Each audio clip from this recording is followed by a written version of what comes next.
Hello everyone, welcome to From the Star Wars Home Video Library. I'm your host, Nathan P. Butler. You may know me also as the person who hosts Star Wars Home Video year by year here on the channel. It has all been recorded so far. It's just being released weekly from here on out until it is wrapped up, and then it'll go to annual releases. You might know me as the author of a saga on home video, particularly the second edition that is available now, which goes into a lot of Star Wars Home Video stuff in great depth. Some of you, though, might know that there's a little bit more to that Star Wars writing-related story for me, and it goes back to 2004. In 2004, I was a couple of years into my Star Wars podcasting career that would go for about 18 years. I was doing my first show, Chrono Radio. I was about 7 years into doing my Star Wars Timeline project, later known as the Star Wars Timeline Gold, that I did for about 21 years before retiring from it. And I was reached out to by Jeremy Barlow of Dark Horse Comics. And I was given one of those opportunities that, generally speaking, fans usually don't get pretty much ever.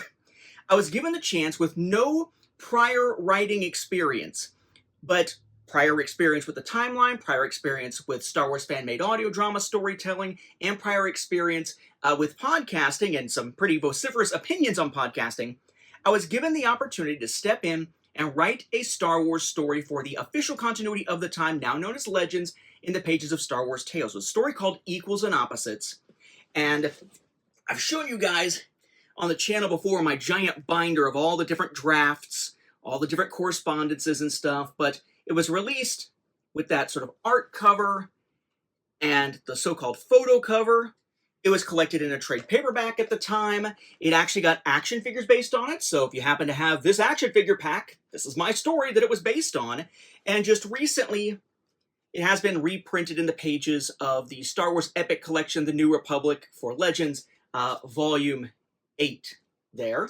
But it's just a quick little story, a little 14-page story, but the key thing being that it's a story with Kyle Katarn and Jan Ors. Probably the most iconic image from it is that bottom shot here with Kyle.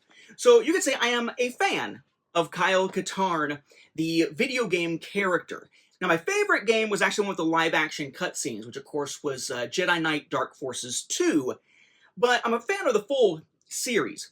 So I was excited to see that something home video adjacent arrived recently without really any fanfare that ties directly into good old Kyle Katarn. You may recall that in recent years, a company called Limited Run Games has been doing these Nintendo Switch physical video game releases where at the PAX conventions, PAX East and PAX West, the video game conventions, they've actually been going through the process of releasing them again after usually they've already released them in these packages designed to look like VHS cassettes. Not just an outer cover, but an inner box that looks like a VHS cassette. And then inside that, kind of the third layer down, the actual games for Nintendo Switch. And sure enough, here in 2025 at PAX East in May 2025, without really any fanfare or notice at all, it turns out they did another of these releases. I cover them here on the show as they are home video adjacent, as we call it in the Star Wars Home Video group on Facebook. There are things that are made to resemble Star Wars Home Video items, even if they are not Star Wars Home Video items themselves. And sure enough, this time, not only did they get one, they expanded it into 2 releases, one of which is really weird. So with all that intro about Kyle Katarn, you can pretty much guess probably which game this is, a game that has been recently re-released on Switch and elsewhere as a remaster, and that is the Dark Forces Remaster, the game that introduced Kyle Katarn in the first place. This is a Nintendo Switch copy. So it says Star Wars Dark Forces Remaster, has that sort of classic-based artwork there, particularly the Stormtrooper here. Now think about the Switch here. It has the rating, rated T for teen, and then LRG always has this thing that kind of looks like the THX bit down there where it says Forever Physical with the LRG logo. You turn it to the spine, either spine, and you've got the Switch logo, you've got the title again, in this case, with kind of the wraparound Star Wars there. You, in this case, have a Dark Trooper, the LRG Forever Physical logo, Lucasfilm Games, and then the product number. And then the back, also designed like a VHS cassette. It has text here. It says, First-person firepower. Assume the role of Kyle Katarn, a defector of the Galactic Empire turned a mercenary for hire. Katarn joins the Rebel Alliance's Covert Operations Division tasked with infiltrating the Galactic Empire, where he discovers the secret Dark Trooper project. The development of this powerful new series of Imperial battle droids and power-armored stormtroopers stands to strengthen the Empire's grip on the galaxy, unless Katarn and the Rebel Alliance intervene. Images from it, legalese and all that, rating, limited run games, Night Dive Studios, Lucasfilm Games, 1.9 gigabytes, and it's English, French, German, Italian, Spanish. And the top, yes, also just has the logo on it. Like we've seen before with these, inside is an inner box designed to look like a VHS cassette as well. So you have the cassette look here, Dark Forces, the different languages again, Forever Physical, LRG, legalese and all that, file size, Lucasfilm, Night Dive, limited run, product number type stuff, and this is number 244. And this side doesn't look like anything really, this side doesn't look like anything really, neither do either of those ends, but the back is also designed to look like a cassette. And you would open this from the bottom, and inside here you have two different items. You have a steelbook for the game, so Star Wars Dark Forces Remaster, Lucasfilm Games. On the back, Night Dive, limited run, Lucasfilm Games. Spine there, Star Wars Dark Forces Remaster. And inside, what your steelbook looks like, and you could put your instruction booklet and game cartridge, or game card, actually into the steelbook, but it also does come with the regular version inside. So I have two packages here, kind of like that premium box that you could get from Japan for The Last Jedi, and these other ones we've seen for Switch games. So we have Switch up here, Dark Forces Remastered, limited run, Night Dive Studios, T for teen, spine there, typical spine you would see for Switch. So the Switch symbol, the title, and limited run. The back, shots from its experience, first-person firepower in the Star Wars universe. Star Wars Dark Forces Remaster has been brought to life by the team at Night Dive Studios, fully remastered through its proprietary KEX, K-E-X engine. New and returning players will enjoy Star Wars Dark Forces Remaster's upgraded gameplay, high-resolution textures, enhanced lighting and rendering, and support for gamepads. Images, may the Force be with you. It tells you the play mode. You can hook up to the TV, one player. You can have it with the two Joy-Cons, one player, or play it in portable mode, also just one player. It is a one-player freaking game. But it does say that it is compatible with the Switch Pro controller. If you happen to use that, it looks a little bit more like an Xbox controller. Lucasfilm Games, Night Dive Studios, lots of legalese and whatnot down here. Limited run 244, teen, licensed by Nintendo, UPC, all that good stuff there.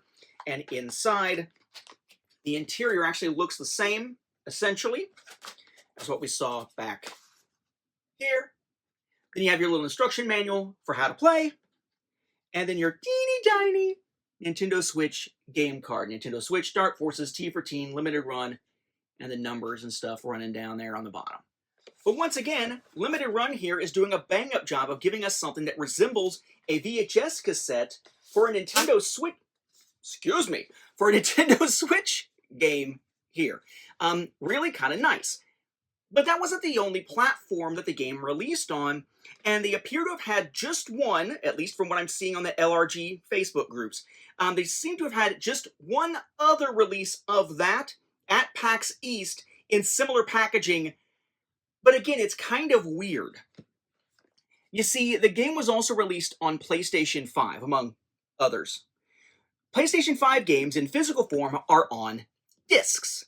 Well, you can't fit the size of a disc inside a package like this. It would pop out the sides. So what do?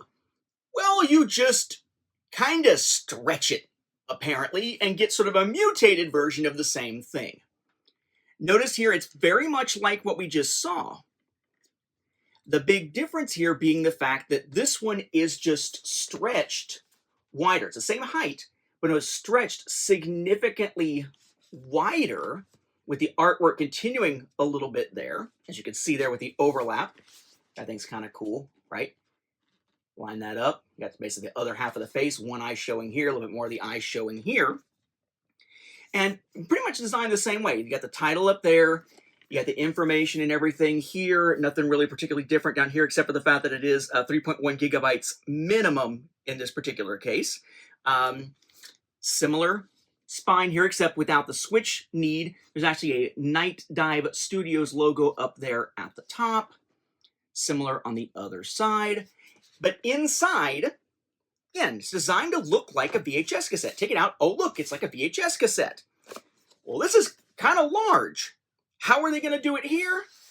Unfortunately, just stretch it. Just something that looks really weird for a VHS cassette.